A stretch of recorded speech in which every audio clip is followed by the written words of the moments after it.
नमस्कार. Health Guru I केअरच्या आहारातून आरोग्य मालिकेत तुम्हा सर्वांचं स्वागत आहे. आपल्या घरातल्या ज्येष्ठ व्यक्तींना, विशेषतः आजी किंवा आईला अनेकदा सांधेदुखीचा त्रास असतो.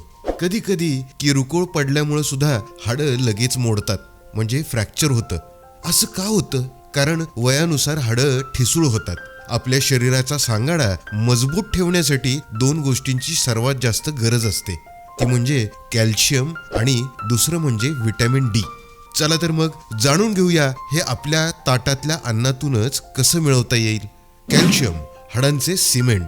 कॅल्शियम हे आपल्या हाडांसाठी आणि दातांसाठी सिमेंटसारखं काम करतं. हाडे मजबूत ठेवण्यासोबतच हृदयाची धडधड नियमित ठेवण्यासाठी आणि स्नायूंच्या हालचालीसाठी सुद्धा कॅल्शियम गरजेचं असतं. विशेषतः वाढत्या वयातील मुलं, गरोदर माता आणि 40 ओलांडल्यानंतर महिलांना कॅल्शियमची खूप जास्त गरज असते. जर आहारात कॅल्शियमची कमी असेल तर शरीर हाडांमधून ते खेचू लागतं, ज्यामुळं हाडे आतून ठिसूळ होतात आणि लवकर मोडण्याची भीती असते. हाडांची ही घनता टिकवणं अत्यंत महत्त्वाचं आहे. पाहूयात कॅल्शियमचे शाकाहारी आणि मांसाहारी स्रोत. आपल्या महाराष्ट्रात कॅल्शियमचे स्वस्त आणि मस्त स्रोत उपलब्ध आहेत. पहिलं म्हणजे नाचणी. कॅल्शियमचा सर्वात मोठा राजा म्हणजेच नाचणी. नाचणीची भाकरी किंवा सत्व हा हाडांसाठी अमृत आहे. त्यानंतर येतं तीळ.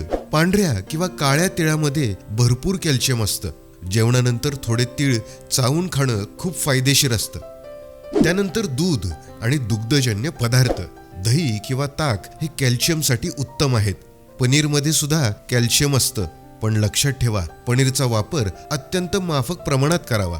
वारंवार किंवा खूप जास्त पनीर खाणं पचनाच्या दृष्टीनं हिताचं नव्हे. त्यानंतर पालेभाज्या जसं की मेथी आणि शेवगाच्या शेंगा. त्यानंतर राजगिऱ्यामध्ये सुद्धा भरपूर कॅल्शियम असतं. आता पाहूयात मांसाहारी पर्याय. लहान मासे जसं की जवळा किंवा कोळंबी जे हाडांसकट खाल्ले जातात, त्यातून शरीराला उत्तम कॅल्शियम मिळतं. आता पाहूयात व्हिटॅमिन डी म्हणजेच सूर्यप्रकाशाची जादू. एक महत्वाची गोष्ट लक्षात ठेवा, तुम्ही कितीही कॅल्शियम खाल्लं, पण जर शरीरात व्हिटॅमिन डी नसेल तर ते कॅल्शियम हाडांपर्यंत पोहोचणारच नाही. व्हिटॅमिन डी हे कॅल्शियम शोषून घेण्यासाठी वाहकाचं काम करतं. याचा सर्वात मोठा आणि मोफत स्रोत म्हणजे सूर्यप्रकाश. रोज किमान 15 ते 20 मिनिटं अंगावरती ऊन घेतल्यास शरीर स्वतः व्हिटॅमिन डी तयार करतं. आहारात अंडी आणि मासे यांचा समावेश केल्यास व्हिटॅमिन डी मिळण्यास अतिरिक्त मदत होते.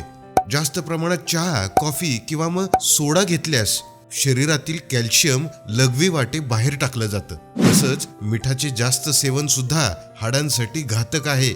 म्हणूनच आजपासूनच थोडं थोडं का होईना, पण मीठ आणि साखर कमी करा. ताई, तुमच्या गावातल्या प्रत्येक मातेला आणि आजीला हे आवर्जून सांगा की हाडं दुखतात म्हणून लगेच गोळ्या खाण्यापेक्षा राजगिरा, नाचणी यासारखे पदार्थ खा आणि सूर्यप्रकाश सुद्धा घ्या. तुम्ही जेव्हा हा व्हिडिओ पाहता तेव्हा यूट्यूबवरील व्हिडिओच्या खाली असलेले हे हाईप बटन नक्की दाबा. तुमच्या या एका हाईपमुळं विज्ञानाची ही माहिती अधिक वेगानं पसरवण्यास मदत होते. चला, हाडं मजबूत करूया आणि सक्रिय होऊया. भेटूया हेल्थ गुरु आय केअरच्या पुढच्या भागात, जिथं आपण जाणून घेणार व्हिटॅमिन ए आणि डोळ्यांची काळजी. धन्यवाद.